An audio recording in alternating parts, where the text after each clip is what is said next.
L'infirmière m'a tendu un bébé qui ne pleurait pas, et dès que j'ai touché sa peau, j'ai su que ce n'était pas mon enfant. 10 jours plus tard, j'ai trouvé une photo dans ma boîte aux lettres. Un nouveau-né enfermé dans une cage métallique. Un message écrit à l'encre rouge « Ne fais confiance à personne ». Je pensais que donner naissance serait le début d'une nouvelle vie, mais ce fut le début d'un cauchemar dans lequel je devais m'engager seul. Si cette histoire vous touche déjà, abonnez-vous et restez avec moi. Ce que vous allez entendre pourrait vous marquer à jamais. Au cœur de l'hiver, le Colorado ne ressemblait plus à rien de humain. La neige recouvrait toutes les rues, tous les toits, toutes les branches d'arbres d'un épais manteau blanc qui étouffait le monde dans un silence qui semblait empreint de tristesse. Le vent ne hurlait pas comme une chanson, mais comme un avertissement, tel un couteau tranchant les os, faisant vibrer les fenêtres et murmurant des secrets que personne ne voulait entendre. Au bord de cette tempête, les portes vitrées du St. Vincent Medical Center tremblaient, tandis que le personnel d'urgence faisait entrer une civière. Une femme gisait dessus, tremblant de douleur, le front couvert de sueur malgré les températures négatives qui régnaient dans tous les recoins de l'hôpital. Elle s'appelait Carla Mitchell. Elle avait accouché seule, non pas par choix, mais parce que la vie l'avait décidé ainsi. 3 heures plus tôt, son mari, Daniel, avait été transporté d'urgence à l'hôpital Mercy General après une collision frontale avec un camion de livraison sur l'autoroute 41. L'ambulance qui transportait Carla avait été déviée en raison des routes bloquées par la neige, luttant contre le temps et la peur alors que les contractions lui déchiraient l'abdomen comme des coups de tonnerre. Les lumières du couloir clignotaient à leur passage, les ampoules fluorescentes, projetant une lueur fantomatique sur son visage pâle. Chaque dalle du plafond semblait infinie, chaque respiration était un effort de volonté. Ses ongles s'enfonçaient dans le rail métallique de la civière alors qu'une contraction la submergeait. Les infirmières s'affairèrent rapidement, sans un mot. L'une d'elles, Lucy, d'après son badge, repoussa les cheveux humides de Carla et lui murmura avec une douce urgence que tout irait bien. Ce mensonge flottait dans l'air, transparent, inutile et pourtant étrangement réconfortant. Carla attendait des jumeaux. Les premiers cris ont retenti rapidement. Après avoir été conduite en salle d'accouchement, entourée de personnes masquées et du bip-bip rythmé des machines, son premier enfant, une petite fille, est né dans un flot de liquide et un grand souffle. Sa peau était rouge, ses cris aigus et immédiats, sa présence rassurante. Un miracle, au milieu d'une tempête de neige. Le personnel l'a brièvement posée sur la poitrine de Carla. La chaleur est revenue dans ses membres lorsque ses lèvres ont effleuré la tempe du bébé. Malgré son épuisement, Carla a senti le poids du petit corps de sa fille, les épais boucles de cheveux noirs qui lui rappelaient Daniel, et une odeur propre, terreuse, indéniablement nouvelle. Mais cette joie ne devait pas durer. Le deuxième enfant était plus lent, trop lent. Les minutes passaient comme des heures. La pièce n'était plus animée par les cris de joie, mais crépitait de tension. Quelque chose n'allait pas. Il n'y avait pas de pleurs, pas de mouvement. Le deuxième bébé, une fille, est arrivé avec les membres flasques et la peau bleuâtre, son silence rendant l'atmosphère de la pièce étouffante. Carla a demandé à la voir. Sa demande a été accueillie par des regards prudents. Une infirmière lui a brièvement montré l'enfant et quelque chose en Carla s'est rebellé. Le visage du bébé était étrange, non pas déformé mais distant, flou. Ses paupières tremblaient, mais ses yeux étaient sans vie, sans couleur. Il n'y avait aucune marque sous son menton. Celle que Carla avait vue quelques secondes après la naissance, une petite tache de naissance en forme de virgule sur une peau fragile et ridée, avait disparu. Le bébé a été immédiatement transporté à l'unité néonatale de soins intensifs. Quelqu'un a murmuré quelque chose à propos d'une détresse respiratoire. Un autre a parlé de taux d'oxygène, de machines, de signes vitaux. Carla a été conduite dans l'unité postpartum, légèrement sédatée sous prétexte de se reposer, mais son esprit refusait de dormir. Elle se souvenait de tout. Elle se souvenait du regard de l'enfant lorsqu'elle était apparue pour la première fois, de l'aperçu fugace de cette marque, distincte, brune et légèrement surélevée. Elle se souvenait d'un infirmier, grand, aux cheveux argentés, à la démarche raide, qui se tenait à côté et observait en silence. Il n'avait pas parlé, il ne s'était pas présenté, et maintenant, plusieurs heures plus tard, personne ne pouvait confirmer qu'il avait été là.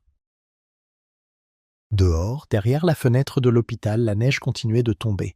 À l'intérieur, son cœur ne battait plus régulièrement. Il battait à tout rompre, puis s'arrêtait, puis reprenait. puis s'arrêtait à nouveau. Elle essayait de se convaincre que c'était de son imagination, que la fatigue avait altéré sa mémoire, que le chagrin et les hormones lui faisaient voir des choses qui n'étaient pas réelles. Mais les mères savent. Leur corps se souvient de choses que la logique ne peut expliquer. Ce soir-là, l'infirmière Page est venue vérifier ses signes vitaux. Carla a demandé à voir les deux bébés. Page lui a répondu que le premier dormait profondément à côté d'elle et que le second était toujours en observation. « Stable », dit-elle. Mais stable n'était pas rassurant. C'était une façon d'esquiver la question. Carla s'assit lentement, les membres lourds, la gorge sèche. Elle regarda le berceau à côté de son lit. Sa fille, sa première enfant, était emmaillotée, les joues roses, les petites poings serrés. Carla passa le bout de son doigt sur le front du bébé. Un pouls faible battait sous la peau fine comme du papier. Ses yeux papillonnaient comme si elle rêvait. Mais les pensées de Carla vagabondaient ailleurs. Et si elle avait raison? Et si quelque chose s'était passé dans cette pièce pendant le transfert? Pendant ces moments de chaos et de distraction, les hôpitaux sont censés être des sanctuaires, des lieux de guérison et d'ordre. Mais le chaos y règne aussi, caché derrière les blouses et le protocole. Et si son deuxième bébé n'était pas son bébé? Le lendemain matin, Carla a demandé son dossier médical. Un jeune interne, le docteur Andrew Thomas, l'a reçu. Il était aimable mais distant. Il a utilisé des mots tels que épuisement, confusion temporaire et défaillance de la sédation. Lui a expliqué que la mémoire postnatale jouait souvent des tours et que les tâches de naissance pouvaient s'estomper. Carla l'écouta, mais elle ne le crut pas. Elle ne croyait plus personne. Tard dans la nuit, elle se leva de son lit alors que tout le couloir était endormi. Elle se déplaçait comme un fantôme, glissant entre les portes silencieuses, le cœur battant à chaque pas. Une infirmière avait laissé une carte d'accès sans surveillance sur le bureau. Carla la prit. Elle ne ressentait aucune culpabilité, seulement de la détermination. La unité néonatale de soins intensifs bourdonnait du bruit des machines. Des lumières bleues clignotaient en rythme. À l'intérieur de la couveuse, son deuxième enfant était allongé, entouré de tubes. Sa peau était pâle sous les lumières stériles, ses lèvres étaient enviolacées. Carla restait immobile, les mains tremblantes contre la vitre. Elle guettait le moindre signe, n'importe quoi. Le bébé ne bougeait pas. Il ne clignait pas des yeux, ne s'étirait pas. Seule sa respiration, à peine perceptible, faisait légèrement soulever et abaisser sa poitrine. Derrière elle, une voix rompit le silence. « Que faites-vous ici » Elle se retourna. C'était l'homme de la salle d'accouchement. Même manteau, même boiterie, mais pas de badge. Son visage était dans l'ombre indéchiffrable. « Je suis sa mère, dit Carla, j'ai le droit. »« Pas à cette heure-ci, répondit-il froidement. Il s'approcha, et pendant un bref instant, leurs regards se croisèrent. Les siens étaient ternes, enfoncés, dépourvus de toute empathie. Les yeux d'un homme qui avait trop vu, ou peut-être qui ne croyait en rien. Carla recula. Il ne dit plus rien, resta là, immobile, tandis qu'elle sortait, la porte se refermant derrière elle comme la dernière note d'un chant funèbre. Cette nuit-là, elle ne dormit pas. Son premier enfant remuait doucement dans le berceau à côté d'elle. Mais les pensées de Carla restaient fixées sur l'autre, celui qui ne disait rien, celui qui était peut-être issu de son corps, ou peut-être pas. Elle commença à rédiger une liste de tout ce dont elle se souvenait. Chaque infirmière, chaque médecin, chaque détail. Elle dessina la marque qu'elle avait vue, elle nota l'odeur du bébé. Elle décrivit la démarche traînante de l'homme, le ton neutre de sa voix, son attitude étrange, le fait qu'il ne touchait jamais rien. Elle écrivit jusqu'à en avoir mal aux mains. Lorsqu'elle eut terminé, elle posa le cahier sur la table, éteignit la lumière et murmura « Ce n'est pas fini. Elle meurt. » Et dehors, la tempête de neige faisait rage. Le deuxième jour arriva dans un silence inquiétant. La neige continuait de tomber dehors, recouvrant le terrain de l'hôpital comme un linceul, étouffant les sons, rendant le monde muet. À l'intérieur de la chambre 312, le bourdonnement des lumières fluorescentes et les appels lointains des paysagers ne parvenaient pas à étouffer l'inquiétude qui grandissait en Carla. Elle avait tenu sa première fille dans ses bras pendant les longues heures de la nuit, étudiant chaque trait de son visage. Il y avait de la paix sur le visage de ce bébé, une sérénité même dans son sommeil. Sa peau rayonnait de chaleur, sa respiration était régulière, son parfum doux, légèrement lacté et familier, enveloppait Carla comme un souvenir. C'était son enfant. Cela ne faisait aucun doute. Mais l'autre, le bébé en soins intensifs néonatal, peu importe les assurances données par le personnel, peu importe le nombre de dossiers lus à haute voix dans un langage clair et neutre, L'instinct de Carla refusait de se taire. Les mères savent des choses avant que la science ne puisse les prouver. Elle ne pouvait pas l'expliquer, mais elle le ressentait aussi profondément que son propre pouls. Quelque chose n'allait pas, et ce n'était pas seulement l'absence de pleurs, la peau bleutée ou l'immobilité mécanique de ce deuxième bébé. C'était une absence, un vide, un creux. Elle ne pouvait pas décrire ce qui manquait là où il aurait dû y avoir un lien. Ce matin-là, elle interrogea à nouveau l'infirmière Page au sujet du deuxième bébé. Le sourire de Page était forcé mais pas cruel. Elle répondit avec attention, parlant lentement comme si Carla était fragile. « Le bébé est stable, répéta-t-elle. Ses signes vitaux sont stables. Elle est toujours en observation, mais son état n'est pas critique. »« Alors pourquoi elle ne me regarde pas ?» demanda Carla doucement. « Pourquoi elle a l'air d'une étrangère ?» L'expression de Page vacilla un instant.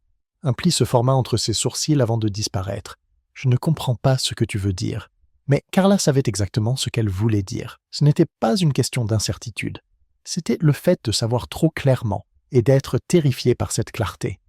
Après le départ de Page, Carla a déballé sa fille et a examiné son corps centimètre par centimètre. Elle ne cherchait pas d'anomalie, elle cherchait une assurance, une confirmation.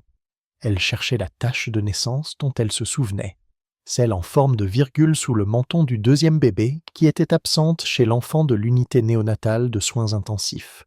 Ce qui la hantait, ce n'était pas seulement ce qui avait disparu. C'était le fait que personne d'autre ne semblait se souvenir qu'elle avait jamais existé. Elle avait lu des histoires, des légendes urbaines, des tragédies chuchotées, des échanges de bébés, des enfants volés, des dissimulations médicales. Mais tout cela s'était passé ailleurs, à d'autres personnes, pas à des femmes comme elle, pas à des mères prudentes et vigilantes qui avaient planifié leur accouchement, préparé leurs valises et organisé leur congé maternité 6 mois à l'avance.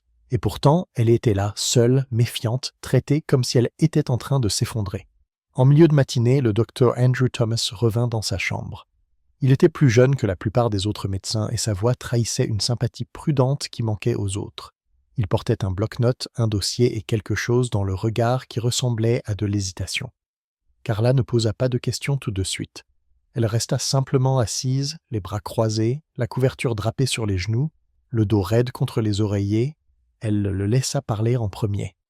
Le deuxième bébé est toujours en soins intensifs néonatales. Elle est surveillée de près, mais son taux d'oxygène s'est amélioré. Aucun signe d'infection. Nous sommes optimistes. Carla tourna son regard vers la fenêtre. La neige n'avait pas cessé de tomber.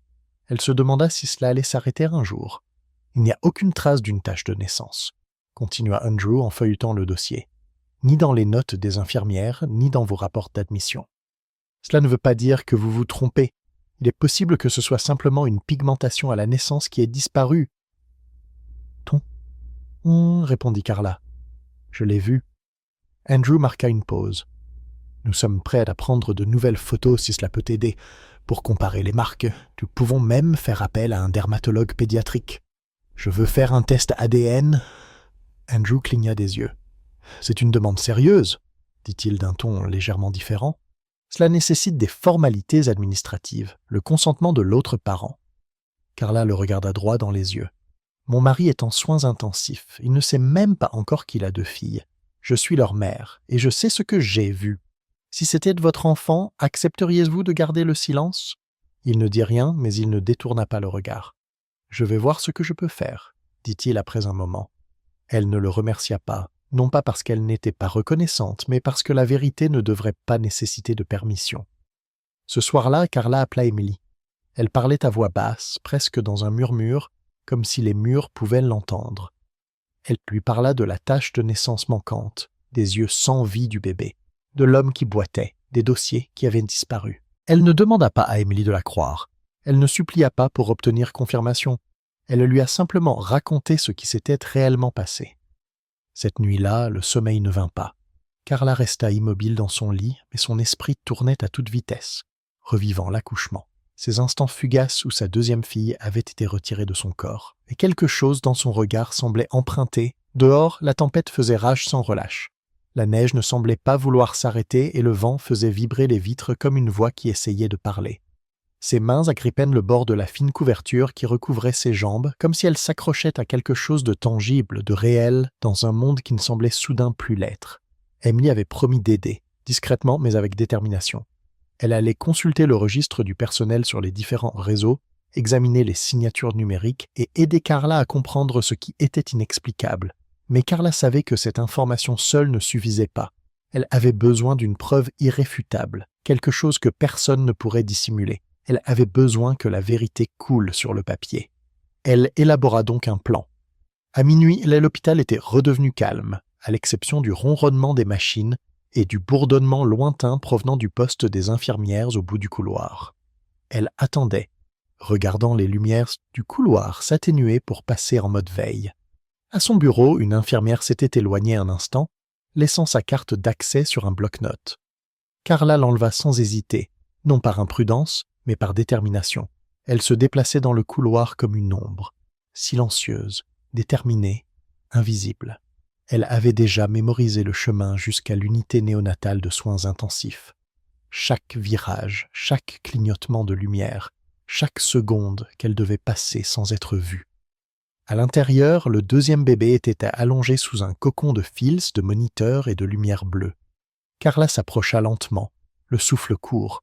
Le nourrisson semblait fragile sous le halo des machines. Sa peau n'était plus aussi violette, mais elle restait trop pâle, comme si le sang de haie refusait de la revivre. Ses mains étaient crispées, immobiles. Sa poitrine se soulevait et s'abaissait mécaniquement, aidée par un rythme artificiel. Cette fois, Carla ne se contenta pas d'observer. Elle fouilla dans sa poche et en sortit la petite paire de ciseaux qu'Emily lui avait demandé d'apporter. Juste une mèche, pas assez pour faire mal, mais assez pour tester. Ses doigts tremblaient tandis qu'elle coupait 2 mèches de cheveux, fines, à peine visibles. Elle les glissa dans une enveloppe en papier sur laquelle elle écrivit une seule lettre. B. De retour dans sa chambre, elle répéta le processus avec sa première fille.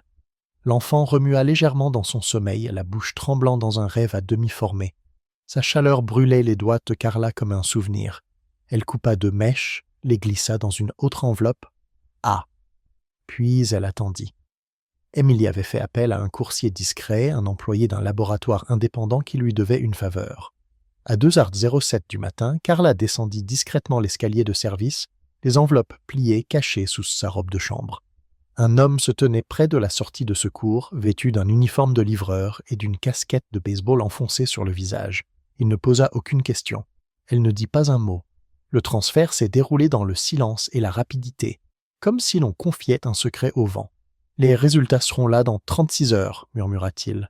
Et sur ces mots, il disparut. De retour dans sa chambre, Carla était assise dans le noir, les genoux repliés contre sa poitrine. Elle fixait le mur sans ciller. L'odeur stérile de l'hôpital ne la réconfortait plus. Ça sentait les masques, les histoires inventées, la vérité étouffée sous la paperasse. Elle ne savait plus à qui faire confiance. Les médecins parlaient comme s'ils avaient répété leur texte. Les infirmières évitaient son regard. Seul Ethan, l'infirmier de nuit aux mains hésitantes et à l'attitude incertaine, avait laissé transparaître un soupçon de doute.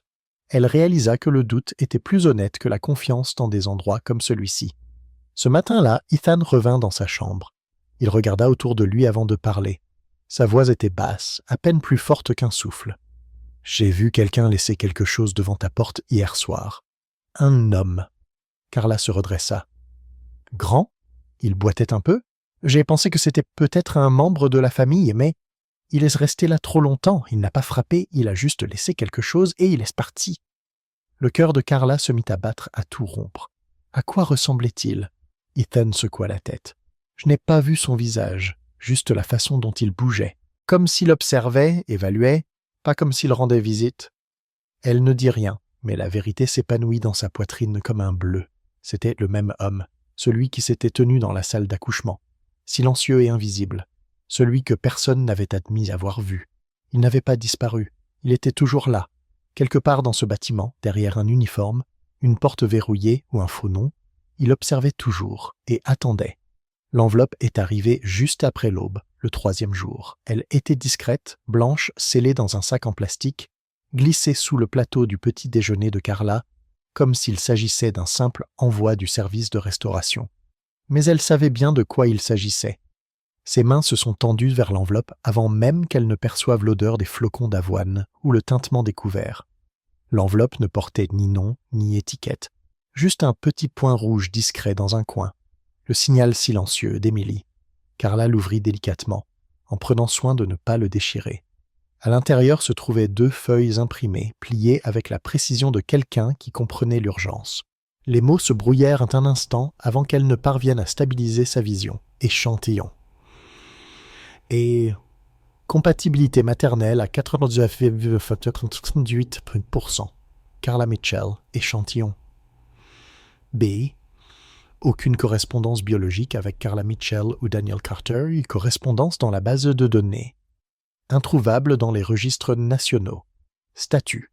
Sujet humain non enregistré. Carla lut les lignes 2 fois, puis une 3e fois. Elle plia ensuite le papier en 2 et le posa sur ses genoux, les mains posées délicatement dessus comme s'il s'agissait d'un corps. Quelque chose était mort. Ce n'était pas une personne, mais une illusion. Une croyance fragile et vacillante selon laquelle elle était peut-être simplement fatiguée, qu'elle avait peut-être tout imaginé, que les hôpitaux, ces lieux construits pour préserver la vie, ne laisseraient jamais une telle chose se produire. Mais c'était bien là, entre ses mains.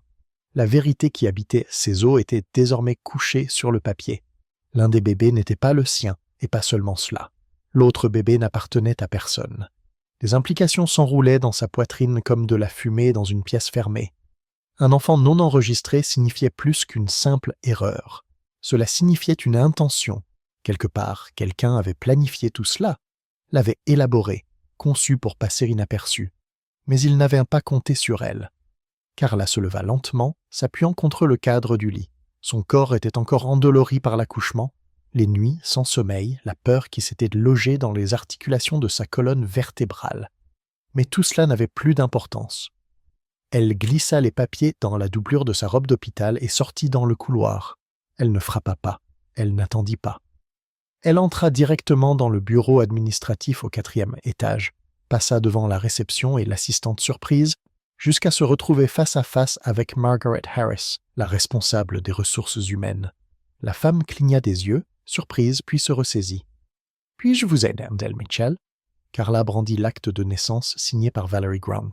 « Je dois vérifier cette signature. » Margaret prit le document et le regarda. Ses sourcils se froncèrent lentement, profondément, comme si elle se remémorait un souvenir qu'elle aurait préféré oublier. « Cette signature, dit-elle doucement, n'est pas celle de Valerie Grant. Ce nom n'existe pas dans notre système. » Carla ne dit rien. Elle attendit simplement. Cette écriture. Margaret hésita, puis ouvrit un tiroir et en sortit un dossier personnel poussiéreux. Elle le posa à côté du certificat. 2 signatures, 2 noms différents, la même courbure, la même inclinaison, la même façon particulière dont le R s'enroulait comme un crochet. « C'est l'écriture de Robert Martin, » dit finalement Margaret. Carla ne broncha pas. Ce nom n'était plus un fantôme, c'était un fait. « Robert a été licencié il y a plus de 2 ans, » ajouta Margaret. Il a été surpris en train d'accéder à des zones interdites. Après l'enquête, il a disparu. Aucune adresse, rien. « Oh, et pourtant, » dit Carla d'une voix sèche, « il est entré dans votre service de maternité, a signé les papiers de naissance de mon bébé et est reparti avec un enfant. » Acceptable. Margaret ouvrit la bouche, mais aucun mot ne sortit. Carla reprit les papiers. « Je ne veux pas d'excuses. Je veux avoir accès aux images, aux dossiers, à tous les changements d'équipe de cette nuit-là. »« Je ne peux pas. »« Vous le ferez, » l'interrompit Carla, « parce que si je sors d'ici et que je remets ça à un avocat, je vous promets que votre hôpital ne survivra pas à l'hiver. » Puis elle partit. De retour dans sa chambre, les murs lui semblaient plus petits. Le premier bébé dormait profondément. Sa vraie fille, celle dont elle connaissait la respiration par cœur, mais l'autre, NB4, restait dans l'unité néonatale de soins intensifs, intouchable, sans personne pour la réclamer, sans explication. Et pourtant, Carla ne pouvait pas l'oublier. Il y avait quelque chose de tragique chez cet enfant, quelque chose qui dépassait la biologie, une douleur, une question, une âme qui tentait de remonter à la surface. Elle prit son cahier et recommença à noter des noms, pas pour trouver des réponses maintenant, mais pour la guerre. Plus tard dans la journée, Carla retourna à l'unité néonatale de soins intensifs, non pas en tant que mère en quête de réconfort, mais en tant que témoin à la recherche de la vérité. Ses pas n'hésitaient plus. Elle marchait avec détermination mais sans panique. Elle était désormais lucide, d'une lucidité qui ne peut naître que lorsque la certitude a balayé la peur. Le bébé était toujours là, aussi pâle et silencieux que jamais. Les moniteurs émettaient des bips réguliers et artificiels. Carla se tenait derrière la vitre, observant non pas l'enfant, mais les motifs, la façon dont les infirmières bougeaient, la façon dont elles évitaient son regard, la façon dont le silence était devenu partie intégrante de l'atmosphère. Elle n'était pas invisible, elle dérangeait. Elle se retourna dans le couloir et aperçut Ethan au bureau des infirmières. Il avait l'air fatigué, comme la plupart d'entre eux, mais son expression trahissait encore quelque chose que les autres avaient depuis longtemps enfoui. Un conflit. Elle s'approcha lentement.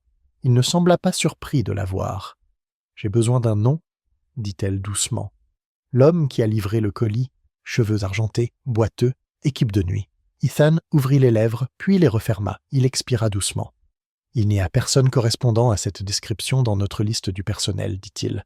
J'ai vérifié plusieurs fois. » Alors qui était-ce? Je pensais que c'était un technicien externe, un remplaçant d'une autre unité. Ils font parfois appel à des intérimaires en cas d'urgence, mais ils n'avaient pas de badge. Ethan ne répondit pas. Quelqu'un a signé le dossier sous le nom de Valerie Grant, a poursuivi Carla. Les RH disent que c'est l'écriture de Robert Martin. À ces mots, Ethan écarquilla légèrement les yeux.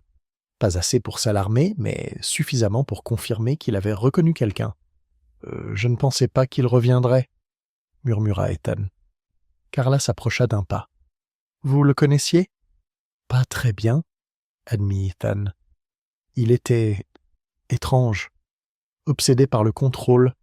Il parlait toujours de la pureté dont les bébés avaient besoin, quoi que cela puisse signifier. Il a été licencié pour avoir falsifié les dossiers des nouveau-nés. Ils ont dit qu'il était instable, mais ils ne l'ont jamais rendu public. La voix de Carla était glaciale. Il a signé l'acte de naissance de mon enfant. Ethan secoua lentement la tête.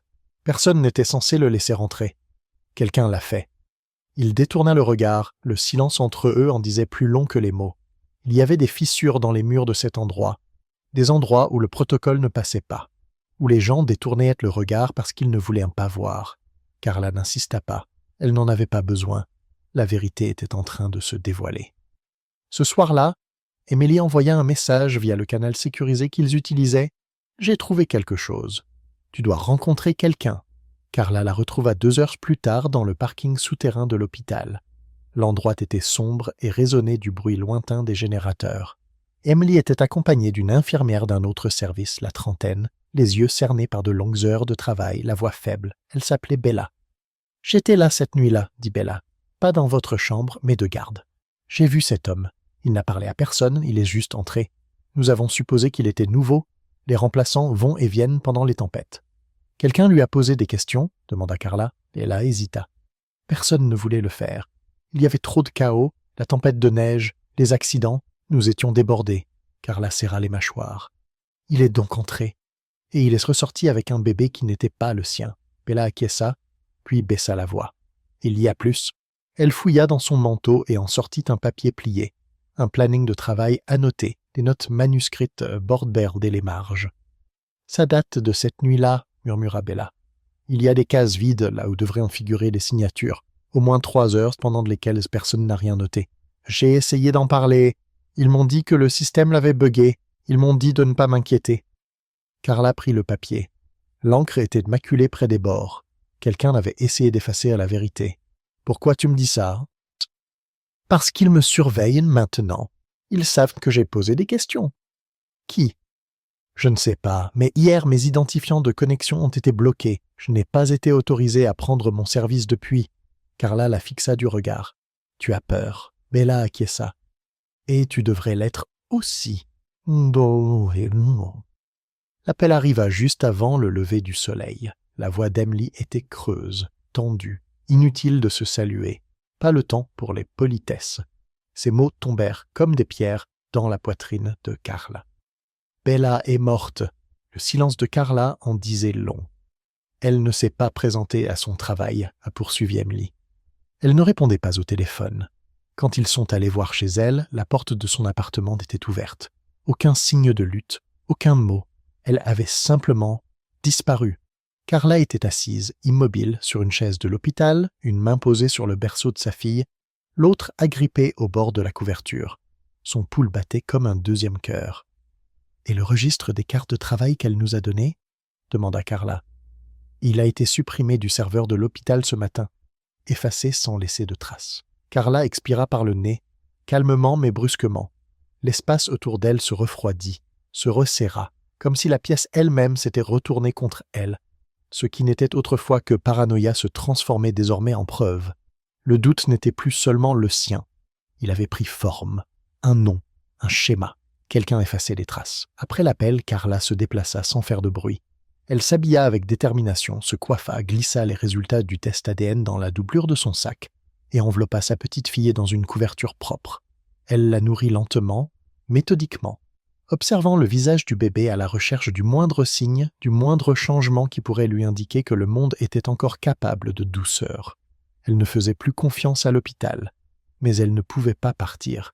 Pas encore, pas sans savoir où se trouvait son fils. Plus tard dans la matinée, le docteur Andrew Thomas revint. Son attitude habituellement douce avait laissé place à une certaine fragilité. « Nous recevons une mise à jour du système », expliqua-t-il, debout au pied de son lit. Certains fichiers pourraient être temporairement inaccessibles, y compris les dossiers de surveillance de l'unité néonatale de soins intensifs. Carla le fixa, impassible. « Bella n'est pas venue aujourd'hui, » dit-elle, d'un ton neutre. Andrew acquiesça d'un signe de tête. « J'ai entendu dire qu'elle faisait l'objet d'une enquête pour avoir violé la confidentialité. Ou punie pour avoir dit la vérité. » Il ne répondit pas. Elle se pencha vers lui. « Tu sais quelque chose, n'est-ce pas ?» Andrew hésita. Son regard se porta brièvement vers la porte, puis revint vers elle. « Je sais que ce qui se passe ici n'a pas commencé avec toi, » dit-il doucement. « Et je sais que certaines personnes sont prêtes à tout pour que cela ne s'arrête pas avec toi. » Avant qu'elle n'ait le temps de répondre, un léger coup à la porte les interrompit. Une infirmière entra, tenant un petit paquet. « Cela a été laissé à la réception, » dit-elle. « Il n'y a pas d'expéditeur. » Carla le prit sans un mot. L'infirmière sortit. Andrew resta un moment, indécis. « Ça va ?» Elle acquiesça, même si ce n'était pas le cas. Après son départ, Carla ouvrit l'emballage. À l'intérieur se trouvait une photographie imprimée sur un papier usé, sépia, défraîchi sur les bords, ancien. L'image était floue, mais reconnaissable entre toutes. Une cage métallique, un enfant à l'intérieur. Il ne criait pas, ne pleurait pas, il fixait simplement l'objectif. Son visage était meurtri. Ses bras étaient ligotés avec ce qui semblait être un tissu imbibé de sang. Derrière l'enfant, gravé dans le plancher en bois, se trouvait un symbole, rudimentaire, circulaire, comme un œil ouvert, et sous la photo, pliée en deux, se trouvait une feuille de papier. Sur celle-ci, écrite à l'encre rouge, se trouvaient les mots suivants. « Il accomplira le rituel sous la pleine lune. Votre enfant qui est à Pine Hollow, ne faites confiance à personne. » Carla laissa tomber le papier. Ses mains tremblaient, non pas de peur, mais parce qu'elle comprenait enfin.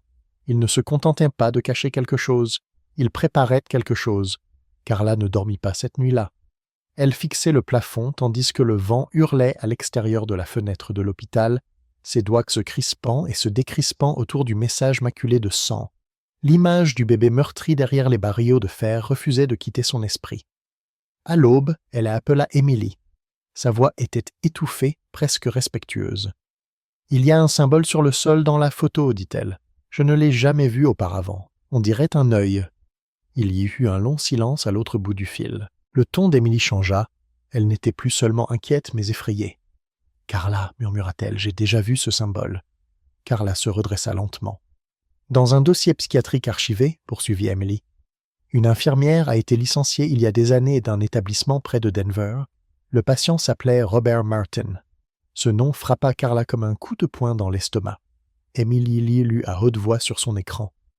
Le sujet présente des compulsions obsessionnelles envers le silence des nourrissons. Fait référence à la pureté rituelle. Dessine des symboles circulaires ressemblant à un œil. Croit que les pleurs corrompent l'âme.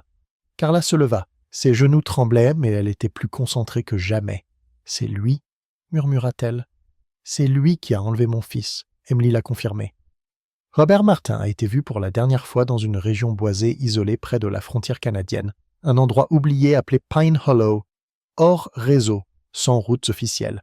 Connu des habitants pour ses lumières étranges, ses randonneurs égarés et les pleurs de bébés dans la nuit. Ce n'était plus seulement une théorie, c'était une piste. En milieu de matinée, Carla était sortie du lit, vêtue d'un jean simple et d'un manteau emprunté. Elle glissa la photo et la lettre dans la poche intérieure de son manteau. Avant de partir, elle jeta un dernier regard sur la petite fille endormie qui avait été échangée, toujours sans nom, toujours fragile. Elle ressentait une lourdeur dans sa poitrine qui n'avait rien à voir avec la haine. Dans le silence de ce nourrisson, il y avait une tristesse plus profonde que la confusion, plus profonde que le ressentiment. Un enfant né dans le mensonge, peut-être plus perdu que son propre fils, Carla murmura. « Je reviendrai te chercher. » Elle demanda au Dr. Andrew de transférer le bébé dans un établissement de confiance, St. Mary's, pour qu'il soit placé sous observation temporaire, sans aucune explication, juste une demande formulée avec des yeux hantés. Il accepta sans poser de questions. À la sortie de l'hôpital, elle passa devant le poste des infirmières. Trinity, la seule infirmière de nuit qui lui avait parlé honnêtement, croisa son regard. « Vous ne devriez pas y aller seule, » murmura Trinity. « Je ne pars pas seule, » répondit Carla. « Je pars avec la vérité. » En fin d'après-midi, Carla était dans un bus. Une vieille écarte routière était pliée à côté d'elle. Elle agrippait l'accoudoir. À travers la vitre rayée, le monde se fondait en une succession de pins, de plaines enneigées et de villes dont elle ne reconnaissait pas le nom. Plus il s'approchait de Pine Hollow, plus le ciel s'assombrissait, comme si même le temps savait ce qui était enterré là-bas. Quelques rangées derrière elle, un vieil homme aux yeux troubles lui tapota l'épaule. « Vous allez vers la forêt » demanda-t-il. Elle hésita, puis acquiesça. « Fais attention, dit-il. Cet endroit n'est pas calme parce qu'il est paisible. Il est calme parce qu'il se souvient. » Elle ne répondit pas, mais son cœur répondit. Quelque part dans ce silence, son fils attendait. Sans crier, il ne pleurait pas, il attendait simplement. Le ciel s'assombrit alors que le bus serpentait sur les routes secondaires des Appalaches, avançant plus lentement, comme s'il hésitait à s'approcher de ce qui l'attendait. Carla était assise, raide sur son siège, la main crispée sur la photo de son fils. Son visage meurtri et flou dans l'ombre la fixait, silencieux et patient. À l'extérieur, les arbres se faisaient plus denses. Les pins poussaient si près les uns des autres qu'ils s'entremêlaient, projetant de longues ombres sur la route sinueuse. Un panneau en bois fragile apparut près du dernier arrêt, à peine lisible à cause de la saleté et du temps. Pine Hollow, rue habitant. Le chauffeur de bus lui jeta un coup d'œil, la première et unique fois où il remarqua sa présence. « Vous êtes sûr ?» demanda-t-il d'un ton bourru. « Il n'y a pas grand-chose par ici, juste des bois et des fantômes. » Carla ne répondit pas. Elle se leva. Elle descendit et sentit le vent lui mordre la peau nue. Le froid à Pine Hollow était différent. Pas vif, mais creux. Il s'installa dans sa poitrine comme un brouillard humide. La ville était presque silencieuse. Les vieilles maisons aux porches inclinés se penchaient dans le vent. Les fenêtres étaient enfermées. De la fumée s'échappait faiblement de deux cheminées. Pas d'enfants, pas de rire. Seul le lent tic-tac d'une horloge invisible. Elle avança sur le chemin de gravier en suivant les indications d'Émilie. Passait devant le magasin général, traversait la chapelle abandonnée, puis se dirigeait vers le nord en direction des bois. Une ancienne station forestière se trouvait juste avant la lisière de la forêt. Là, elle rencontra l'homme dont Emily lui avait parlé. Andrew Nelson, ancien enquêteur de police à la retraite, vivant désormais à l'écart de ce que tout le monde avait depuis longtemps oublié. Il était buriné par le temps, grand, boitait de la jambe gauche et portait un revolver usé à la hanche. « Vous êtes Carla » dit-il. Ce n'était pas une question, mais une affirmation. Elle acquiesça. « Tu es venu seul ?»« Pas vraiment, » répondit-elle. « Mon fils est là. » Nelson l'observa un instant, puis désigna la carte clouée au mur. Un cercle rouge avait été tracé sur le relief des collines. Il était accompagné de la mention « Départ du sentier du cimetière, ne pas entrer ». « C'est là qu'il a été vu pour la dernière fois, » dit Nelson. « Les habitants ne s'en approchent pas.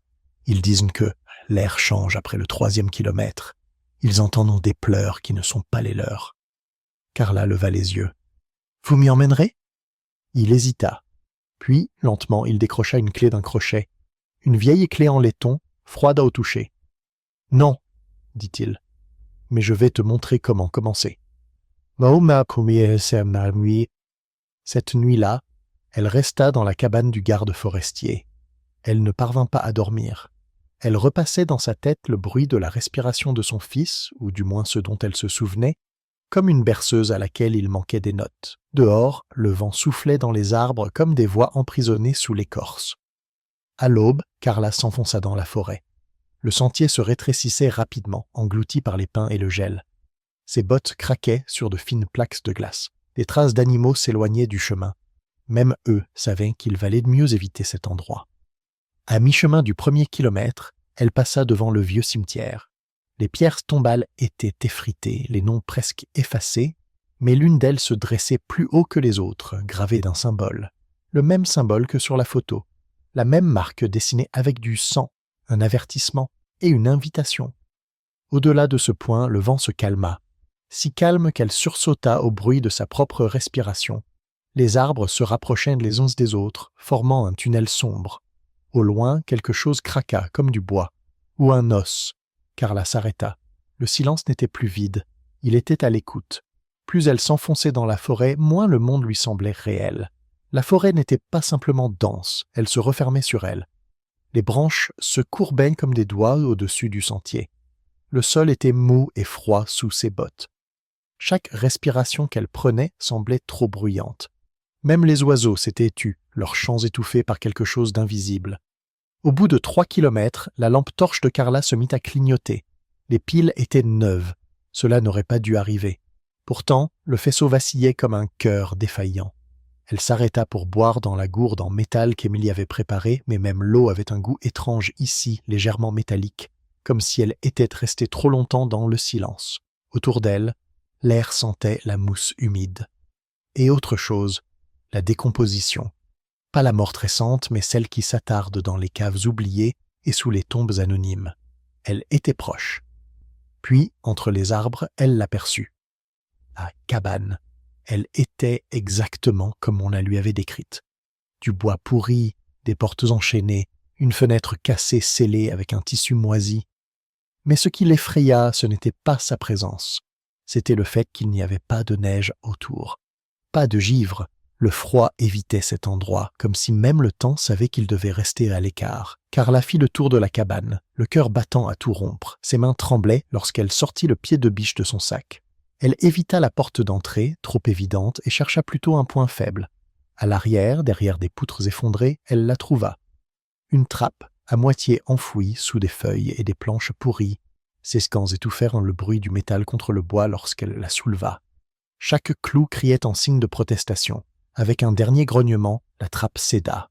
Une bouffée d'air chaud lui frappa le visage. Elle empestait la moisissure, le sang et quelque chose d'animal. Elle eut un haut le cœur. En contrebas, un escalier en bois menait dans l'obscurité. Carla hésita sur la dernière marche. Elle repensa à la peau de son fils couverte de bleu et de sang sur cette photo. Elle repensa au symbole gravé dans le bois, à la lettre anonyme maculée de rouge. La petite fille, celle qui n'avait jamais été la sienne, mais qui la regardait maintenant comme si elle était tout ce qu'elle avait. Puis elle descendit. Les marches craquaient sous ses pieds, annonçant chaque pas comme une confession.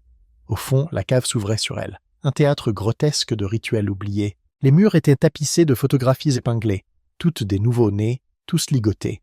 Une table recouverte de bocaux contenant des liquides inconnus, des outils rouillés, des pages maculées de sang avec des dessins de silhouettes humaines, à moitié disséquées, à moitié vénérées, et au centre, un berceau, un vrai, propre, en bois blanc et dentelle, trop propre. Carla s'en approcha, le cœur brisé, mais il était vide. Soudain, un murmure résonna derrière elle. Ce n'était pas une voix, pas tout à fait, mais un son semblable à un souffle dans un tuyau, lent, délibéré. Elle se retourna brusquement, la lampe torchée à la main, mais rien. Puis des bruits de pas au-dessus d'elle. Faibles, délibérés. Quelqu'un était là. Elle éteignit la lumière. Elle se fondit dans l'ombre. Son cœur battait à tout rompre dans sa poitrine. Une voix, basse et tremblante, résonna dans la cage d'escalier. « Tu es venu. »« Maman. » Carla ne répondit pas. Sa gorge était nouée. La voix était masculine, lente, presque douce, mais elle ne trahissait aucune gentillesse. « Je t'ai regardé traverser les bois, » dit la voix. « Les mères viennent toujours, même quand elles ne devraient pas. » Il était près de la porte maintenant. Une silhouette passa dans la lumière qui venait d'en haut. Grande, mince, avec des épaules tombantes comme des branches mouillées. « Je t'ai laissé voir la photo, continua-t-il. Je voulais savoir si tu signerais, et tu l'as fait. Avec ton sang, son pouls s'accéléra. Robert, tu ne comprends pas ce que je fais, murmura-t-il. Ce monde élève les enfants pour qu'ils pleurent, qu'ils crient, qu'ils supplient. Je les sauve, je leur apprends le silence. » Carla ne pouvait plus écouter. Elle bondit hors de l'obscurité, brandissant le pied de biche de toutes ses forces. Il l'esquiva et la barre heurta le mur, faisant jaillir des étincelles de métal sur la pierre. Il était rapide, trop rapide pour son gabarit, et il la repoussa. Carla tomba lourdement. Ses côtes lui faisaient mal. La douleur obscurcit ses pensées, mais elle le vit. Derrière lui, dans le coin, un enfant, son enfant, enveloppé dans un tissu, respirant à peine, les yeux gonflés, visage pâle, silencieux.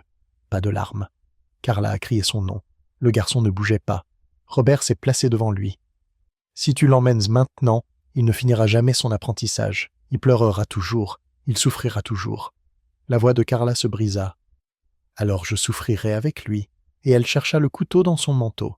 Les jours qui suivirent furent un tourbillon de sirènes, de lumières clignotantes et de couloirs d'hôpital stériles. Carla regardait son fils respirer grâce à des machines. Sa poitrine se soulevait et s'abaissait au rythme fragile de son souffle. Autour de lui, les médecins chuchotaient. Les infirmières s'affairaient avec délicatesse. Les moniteurs ronronnaient comme des berceuses pour les âmes brisées. Elle l'avait ramené à la vie, mais à quel prix? Robert Martin était en détention. Le sous-sol avait révélé des preuves trop horribles pour être oubliées. Des photos, des vidéos, des produits chimiques et des journaux intimes témoignaient d'un esprit dépourvu d'empathie, d'un homme qui ne considérait pas les nourrissons comme des êtres vivants, mais comme des matières premières pour son idéologie dérangée. Le tribunal a agi rapidement. Compte tenu de l'importance des preuves et de la pression publique, une audience préliminaire à huis clos a été programmée dans les jours qui ont suivi. Il ne s'agissait pas encore d'un procès en bonne et due forme, mais ce serait la première fois que Carla et Robert se retrouveraient face à face dans le cadre d'une procédure judiciaire. La veille de l'audience, Carla était assise dans sa chambre d'hôpital, tenant une copie du rapport. La patiente présente un traumatisme extrême dû à une privation émotionnelle prolongée et à un confinement physique. Estimation de la durée de survie sans secours, moins de 72 heures. Elle ne pleura pas. Elle avait déjà pleuré toutes les larmes de son corps dans la forêt. À présent, elle aiguisait son esprit comme une lame. La salle d'audience sentait le chêne et la tension. Carla portait un simple chemisier noir. Elle n'était pas maquillée. Son visage était pâle mais calme. Emily était assise derrière elle et lui serrait la main. De l'autre côté de la pièce, le shérif Lewis Bennett et l'officier à la retraite Andrew Nelson examinaient des dossiers, le visage grave. Robert Martin fut escorté dans la salle, les poignets menottés, le visage impassible et sans remords. Il balaya la pièce du regard, non pas avec peur, mais avec quelque chose de plus froid. Le calcul. Le juge demanda le silence dans la salle. La procureure, Anne Baldwin, se leva pour prendre la parole. Sa voix était claire, inébranlable. « Nous sommes ici aujourd'hui pour confirmer les accusations d'enlèvement d'enfants, d'intrusion dans un établissement médical, de torture psychologique et de tentative de meurtre. L'État présentera des preuves préliminaires établissant non seulement la cause probable, mais aussi l'urgence morale. » Elle se tourna vers Carla. « Et nous appelons Carla Mitchell à la barre. » Carla se leva lentement. Cette fois, la pièce ne se brouilla pas. Elle marcha avec détermination, sans crainte. Lorsqu'elle prit place à la barre, le juge la regarda avec douceur. « Vous pouvez parler librement, Madame Mitchell. » Elle n'a pas commencé par se mettre en colère. Elle n'a pas commencé par l'accusation. Elle a commencé par un battement de cœur. « Mon fils est né il y a 10 jours, dit-elle doucement. Il était petit. Il respirait faiblement. Mais il avait une tache de naissance sous le menton, une petite marque en forme de virgule. Je me souviens l'avoir touché avec mon pouce avant qu'il ne l'emmène de la chambre. » Elle fit une pause. « Et quand j'ai pris le bébé qu'on m'a rendu, cette marque avait disparu. » Il y eut un murmure dans la galerie. Elle a continué. « Je sais ce que les gens pensaient, que j'étais fatiguée, hystérique, délirante, que la confusion postpartum avait altéré mon esprit. » Elle se pencha légèrement en avant, la voix ferme. Mais ce n'était pas le cas. Parce que la vérité était bien pire. Elle ne quittait pas Robert des yeux. « Tu m'as pris mon enfant. » Aucune réaction, pas même un clin d'œil. Vous l'avez affamé, vous lui avez injecté des produits chimiques, vous avez essayé de le briser pour qu'il ne pleure plus. » Elle n'éleva pas la voix. Elle resta douce, mais ses mots transpercèrent la salle d'audience comme un vent glacial. « Je veux que cette cour comprenne quelque chose, » a-t-elle déclaré les mains jointes. « Il ne s'agit pas seulement d'un enfant. Cet homme, ce système du silence, s'attaque à ce qui définit l'humanité, la vulnérabilité, les émotions, l'amour. » Le juge Wallace acquiesça solennellement. « Merci, Madame Mitchell, vous pouvez vous retirer. » Puis il se tourna vers Robert. « Monsieur Martin, avez-vous quelque chose à répondre ?» La salle retint son souffle. Robert se leva lentement. Sa voix, lorsqu'elle se fit entendre, était rauque mais calme. « Je ne conteste pas les preuves, » dit-il, « mais je rejette votre moralité. » Une vague d'émotion parcourut la salle d'audience. « Je ne détruisais pas ces enfants, » a-t-il poursuivi. « Je les libérais. De la douleur, du bruit, du chaos. »« Ok, ça c'est tôt... » Son regard balaya la salle comme s'il récitait un passage des Écritures. « Vous me traitez de monstre parce que je crois que le silence est le salut, que le cri d'un nouveau-né est le premier mensonge qu'il apprend. J'ai mis fin à ce mensonge. » Carla serra les poings. Robert éleva légèrement la voix. « Elle est venue à moi de son plein gré. Elle a signé avec son sang. Elle a demandé à connaître la vérité. Et je la lui ai montrée. De fait. » Anne Baldwin se leva brusquement. « Votre honneur, l'État demande une évaluation psychiatrique et l'isolement complet du prévenu pendant le procès à venir. Les déclarations du prévenu sont cohérentes avec un système de croyances délirantes, frôlant le détachement sociopathique. » Le juge Wallace n'avait pas besoin d'être convaincu. Accordé. Ce soir-là, Carla retourna à l'hôpital. Son fils avait ouvert les yeux. Ils étaient ternes, lointaines, mais ouverts. Elle s'assit à côté de lui pendant des heures, lui racontant des histoires qu'il ne pouvait pas encore comprendre, des histoires de rivières et de soleil, de son père, d'une femme nommée Lucie qui était autrefois une inconnue, mais qui dormait maintenant paisiblement dans un berceau à côté du sien, ce que signifiait se battre, et ce que cela signifiait de revenir. 3 jours plus tard, le procès public a commencé. Les journalistes ont été tenus à l'écart, mais le monde entier a suivi l'affaire grâce à des résumés et des documents divulgués. Le hashtag #Justice for Newborns a fait le buzz sur Internet. Les hôpitaux ont ouvert des enquêtes internes. Des lanceurs d'alerte se sont manifestés. Le réseau de Robert n'était pas vaste, mais il était réel. Une chaîne d'individus partageant les mêmes idées et convaincus de la nécessité de réduire le bruit humain. D'anciennes infirmières, des thérapeutes en échec, des solitaires qui avaient trouvé une doctrine dans la folie. Robert avait rédigé un manifeste. Dans cet ouvrage, il qualifiait les bébés de récipients inachevés. Il affirmait que la douleur était le sculpteur qui les façonnait. Il soutenait que les mères étaient l'infection qui retardait la véritable transformation. La Cour a examiné tous les éléments, et lorsque le moment est venu de prononcer les conclusions finales, Anne Baldwin s'est levée une fois de plus. « Nous ne demandons pas à la Cour de simplement punir », a-t-elle déclaré. « Nous demandons protection, vigilance, mémoire. » Elle se tourna légèrement vers Carla. Cette affaire concerne une mère à qui on a dit que sa peur était irrationnelle, que son instinct était mauvais, que son chagrin était imaginaire. Sa voix s'est étranglée. Et pourtant, elle avait raison. Puis elle regarda le jury. Et si elle ne s'était pas battue, son enfant serait mort. Dieu. La salle est devenue silencieuse. Le verdict ne prit que quelques heures. Robert Martin, coupable de tous les chefs d'accusation, condamné à 28 ans de prison avec obligation de suivre un traitement psychologique, sans possibilité de libération conditionnelle. Alors qu'on l'escortait hors de la salle, il jeta un dernier regard par-dessus son épaule vers Carla et sourit. Elle ne lui rendit pas son sourire, elle s'est détournée. Car ce chapitre était clos, et ses enfants, tous les deux, l'attendaient. Le printemps arriva tard cette année-là. La neige fondait par endroits comme des blessures qui cicatrisaient à partir des bords. Les arbres étaient encore nus, mais la serre en dessous recommençait à respirer. Dans le monde de Carla, les saisons n'avaient pas simplement changé, elles avaient été réinitialisées. 3 mois s'étaient écoulés depuis le procès. La maison où elle vivait désormais était plus petite que l'ancienne, nichée dans un quartier calme à la périphérie de la ville. Elle avait des planchers qui craquaient, du papier peint défraîchi et un porche qui grinçait quand le vent soufflait.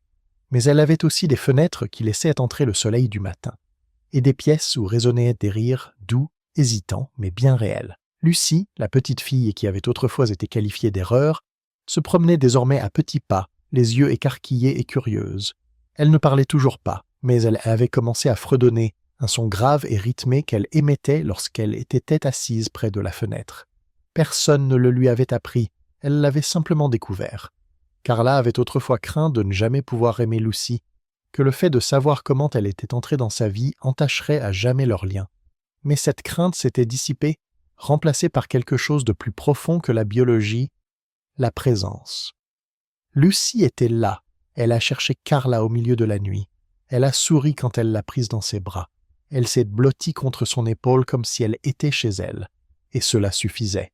Son fils Noah se remettait aussi, lentement, délicatement. Au début, il ne faisait presque aucun bruit. Ses pleurs étaient creux, incertains, comme s'il demandait la permission. Mais avec le temps, ils sont devenus plus pleins, plus forts, plus humains. Et quand il pleurait maintenant, Carla ne le faisait plus taire. Elle le serrait plus fort contre elle, car elle avait compris que le son n'était pas un ennemi, c'était une preuve de vie.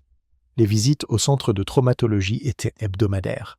Carla rencontrait le docteur Ellen Robbins, une femme calme aux yeux bienveillants qui ne portait pas de bloc-notes.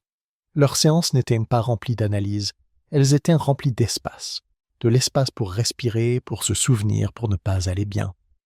Un matin, Carla était assise dans la pièce vitrée et regardait le petit arbre dehors. Avant, je pensais, dit-elle lentement, que je devais être forte pour eux, que m'effondrer était un échec, que pleurer signifiait qu'ils hériteraient de ma peur. Le docteur Robbins attendit. Mais maintenant, je pense que peut-être, rompre faisait partie du processus. Peut-être que tout briser était la seule façon pour moi de reconstruire. Elle baissa les yeux vers ses mains. Ils n'avaient pas besoin que je sois un mur. Ils avaient donc juste besoin que je reste. Le médecin ne dit rien. Elle se contenta d'acquiescer. Ce jour-là, Carla quitta la séance plus légère, pas guérie, mais moins effrayée par les fissures. Plus tard dans la semaine, elle reçut une lettre par la poste, écrite à la main, sans adresse de retour. À l'intérieur, il y avait une photo. Elle avait été prise de loin. La cabane de Pine Hollow, désormais réduite en cendres, n'était plus qu'un tas de bois et de fumée s'élevant comme un dernier souffle. Au dos de la photo, une seule phrase était écrite. Plus jamais de silence, pas de signature, mais Carla savait qu'il avait envoyé, Unity peut-être, ou l'officier Nelson. Quelqu'un qui avait vu ce qu'elle avait vu, quelqu'un qui avait décidé que le silence ne serait plus sacré.